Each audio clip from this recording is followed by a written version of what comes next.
Sure, ano yung sabi ng mga senador kaugnay ng kumakalat na resolusyon sa dismissal ng impeachment? Bukod kay Senador Amy Marcos ay walang nakikitang Senate resolution o maging draft ng umano'y dismissal ng impeachment case laban kay Vice President Sara Duterte. Ang ilang mga senador na nagbigay na ng pahayag kaugnay ng issue.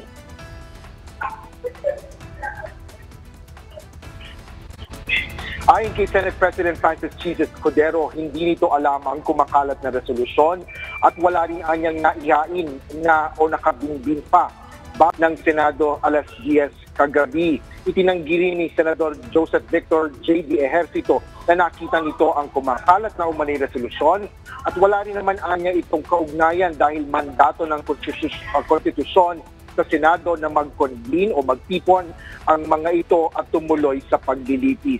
Iginit din ito na ang impeachment process ay lubhang naghahati, ngunit kailangan silang dumaan dito kahit na hindi siya pabor dito. Sinabi naman ni Senador Joel Villanueva na unang beses lang din niya ito nakita nang itanong ito sa kanya ng media at mahirap anyang magbigay ng spekulasyon dahil sa dami ng posibilidad. Kaugnay naman kung magkukonvene sila bilang impeachment court. Tumanggi ring magbigay ng pahayag si Senador Christopher Bongo kaugnay ng issue. Ngunit sina Senador Risa Ontiveros at Senador Cynthia Villar, sinabi nila na wala rin silang nakikita.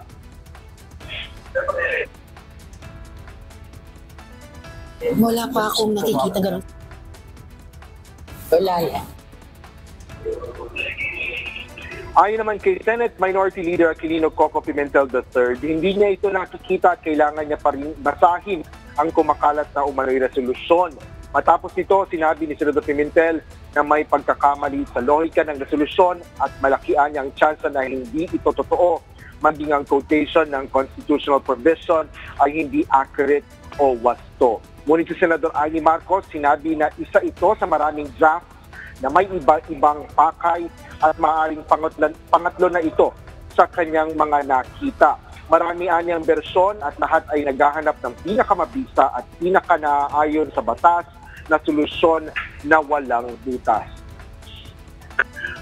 Ayon na sa ilan sa mga nakasaad sa resolusyon na kumakalat nga ay itong impeachment trial umano ay dapat agad na isinagawa batay sa Article 11 Section 3 ng Constitution na trial shall forthwith proceed.